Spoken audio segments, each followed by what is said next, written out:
నమో వెంకటేశాయ. నేను జట్టింగ్ రామాంజనేయులు, వైఎస్ఆర్ కడప జిల్లా ఆలయాల పరిరక్షణ కమిటీ చైర్మన్. ఈరోజు చాలా పవిత్రమైన దినం అనుకుంటున్నాను నేను. ఎందుకంటే మా ఇంట్లో ఆంధ్ర ప్రగతి గ్రామీణ బ్యాంక్ మేనేజరు కొడాలి రామచంద్ర శర్మ ఉదయమే మనం 1000 నూతన కోన పోయేస్తాం సార్ అంటే, సరే పోదాం పండి అని చెప్పి వారి కారులో వెళ్ళడం జరిగింది. కడప నుండి దాదాపు 30 కిలోమీటర్ల దూరంలో 1000 నూతన కోన ఉంది. నేను 2006, 2007లో సందర్శించినప్పుడు అది బేస్మెంట్ వేస్తున్నారు రెనోవేషన్కి. ఈరోజు వెళ్తే చాలా గొప్పగా ఉంది. లక్ష్మీ నరసింహస్వామి, తర్వాత అమ్మవారు. ఆ రోజు నేను జస్ట్ ఊరికే వెళ్ళొచ్చాను తప్ప నేను పూర్తిగా చూడలేదు. ఈరోజు వెళ్ళి చూస్తే చాలా అద్భుతంగా ఉంది. ఎవరు నిర్మించారంటే పిన్నపాటి హరి ప్రసాద్ గారని, వరప్రసాద్ గారు నిర్మించారంట. వారి కుటుంబ సభ్యులు కడపలో ఉంటారు, తర్వాత ఎక్కడో జాబ్ చేస్తున్నారు.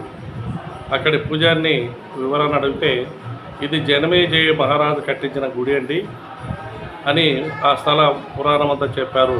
కాబట్టి ఆ వివరాలన్నీ మనం వీడియోలో చూసుకుందాం. నేను అన్ని వీడియో తీశాను.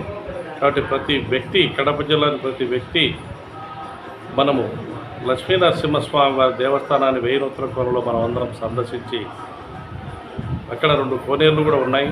చాలా అద్భుతంగా మండపాలు ఉన్నాయి, పురాతనమైన మండపాలు ఉన్నాయి. కాబట్టి ఇవన్నీ మనం సందర్శించాలని ప్రతి వ్యక్తి, ప్రతి హిందువు కోరుతున్నాను. నమో వెంకటేశాయ.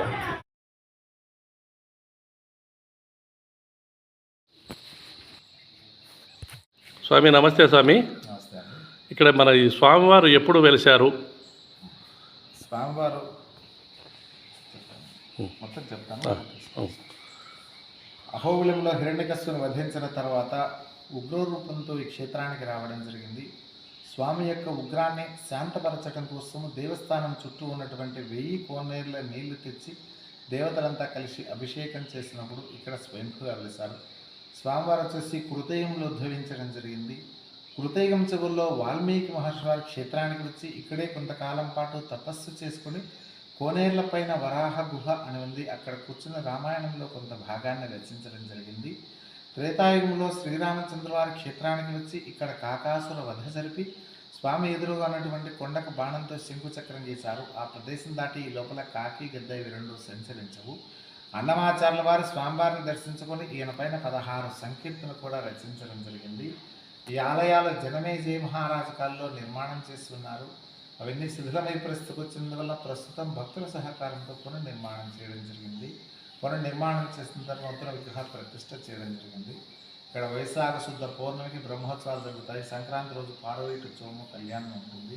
ఇక్కడ వచ్చేసి ధర్మకర్త గారు పిన్నపాటి నరసింహ హరిప్రసాద్ గారి ఆధ్వర్యంలో ఇక్కడ బ్రహ్మోత్సవాలు నిర్వహించడం జరుగుతుందండి. ఇక్కడ స్వామివారికి విశేషం. ఇప్పుడు అక్కడ కొత్తది ఒకటి లక్ష్మీదేవి అమ్మవారు, అక్కడ అమ్మవారు, ఇక్కడ స్వామివారు. ఇక్కడ వేరే గుళ్ళు ఏం లేవా? ఓన్లీ లక్ష్మీ నరసింహస్వామి, లక్ష్మీదేవి ఆలయాలు ఇక్కడ ఉన్నాయి. ఇప్పుడు ఎప్పుడు కట్టింటారంటారు? అప్పుడే కట్టించింది. పూర్వం వచ్చేసి జనమేజయ మహారాజు కళ్ళు నిర్మాణం చేసినట్టు మనకు తెలుసు. తర్వాత ఈ రెనోవేషన్ ఎప్పుడు చేసింటారు? రెనోవేషన్ 2013 నుంచి జరుగుతుంది. 2013 అంటే భక్తుల సహకారమే. ఇది ఎండోమెంట్ కిందకి వెళ్ళిందా లేకపోతే ఫౌండర్ ట్రస్టే? నరసింహ హరిప్రసాద్ గారు, ఓకే ఓకే, ధర్మకర్త గారు, వాళ్ళ వంశపారంపర్యంగా వాళ్ళ ఆధ్వర్యంలోనే. వారు ఎక్కడున్నారు? వాళ్ళు కడప అయితే ఆయన సాఫ్ట్వేర్ రీత్యా ఉన్నారు. శనివారం వస్తారు. ఇప్పటికి ఎంత ఖర్చు పెట్టింటారు ఇక్కడ ఈ రెనోవేషన్లో? దాదాపు అయి ఉంటుందండి, 1.5 కోటి వరకు. Okay okay. మీరు ఎంతకాలం ఉంటున్నారు ఇక్కడ? మీరు వంశపారంపర్యంగా ఉన్నారు. ఓకే. సొంత ఊరు? ఇక్కడే పల్లె దాసరపల్లి. ఓకే. ఈ పల్లిని ఏమంటారు? ఈ చుట్టుపక్కల చిన్నదాసరపల్లి, పెళ్లిమర్రి మండలం. ఓకే. స్వామివారిని ఒక్కసారి వీడియో తీస్తామండి.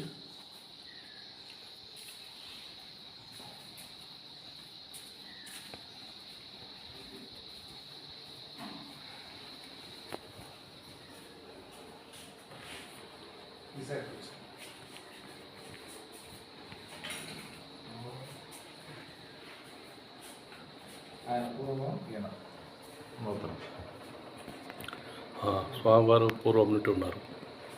స్వామివారు ఇప్పుడు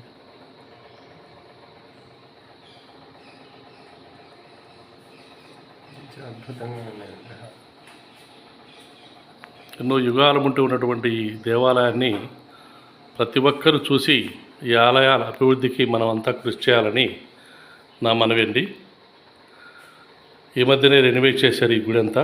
దాదాపు ₹1,00,00,000 వ్యయంతో అద్భుతంగా తీర్చిదిద్దారు వరప్రసాద్ గారు. వారికి మనం ఎంతో రుణపడి ఉన్నాం. కావున ఇక్కడ ప్రజలు కూడా ఎక్కువ రారండి డైలీ. కాబట్టి ఈ వీడియో చూసిన వారు ప్రతి ఒక్కరూ వచ్చి మనం ఈ గుడిని సందర్శించి దానివల్ల ఈ పూజారులకు కూడా కొంచెం సహాయం చేసిన వాళ్ళం అవుతాం. ఇటువంటి దేవాలయాలకు మన గవర్నమెంటు ఇచ్చే ₹10,000 డైరెక్ట్గా ఇవ్వాలంటే ఎండోమెంట్ ద్వారా కాకుండా ఇలాంటి దేవాలయాలు ఎన్ని ఉన్నాయి రాష్ట్రంలో. నేను ఇంతకుముందే వీడియో చెప్పాను. 5,000 దేవాలయాలు ఉన్నాయి మన దేశంలో, మన రాష్ట్రంలో 13 మండలాల్లో 1000 గ్రామాల్లో. కాబట్టి ఇటువంటి దానికి ఎండోమెంట్ సంబంధం లేకుండా పెన్షన్ ఏ విధంగా రైతులకు ఇస్తున్నారో ఆ విధంగా పూజారులకు ₹10,000 డైరెక్ట్గా ఇచ్చినట్లయితే ప్రతి పూజారి బ్రాహ్మణ కుటుంబాలను కాపాడనవుతాం. పూజారులు బాగా ఉంటారు. మిగతా డబ్బులు కావాలంటే ఆ గుడి కట్టిన వాళ్ళు కానీ ఆ ఊళ్ళో వీళ్ళకి వాళ్ళ వసతి మిగతా డబ్బులు అరేంజ్ చేస్తారు. మరొక విన్నపం ఇది మీకు రెండోసారి విన్నపం ఇస్తున్నాను. ముఖ్యమంత్రి గారు పవన్ కళ్యాణ్ గారు ఎండోమెంట్ సంబంధం లేకుండా మీరు ఇచ్చే 10,000 మాత్రమే డైరెక్ట్గా ఇవ్వండి. లేదంటే మీరు గ్రామాలు ఇప్పుడు మాకు కడప జిల్లాలో 5,000 దేవాలయాలు ఉన్నాయి. 5,000 మందికి ఉద్యోగాలు ఇచ్చిన వాళ్ళు అవుతారు. కాబట్టి ఈ విధంగా మీరు 13 జిల్లాల్లో దాదాపు 65,000 మందికి ఉద్యోగాలు ఇచ్చిన వాళ్ళు బ్రాహ్మణ కుటుంబాలకి ఉపాధి కల్పించిన వాళ్ళు అవుతారు. కాబట్టి మీరు ఎండోమెంట్ లేకుండా డైరెక్ట్గా ఆ 10,000 మీరు ఇచ్చే ₹10,000 ముస్లింలకు క్రిస్టియన్లకు ఏ విధంగా ఇస్తున్నారో ఆ విధంగా అర్చకులకు ఇస్తే అర్చకులు బాగా పూజలు చేసి ఈ సనాతన ధర్మాన్ని కాపాడతారని నా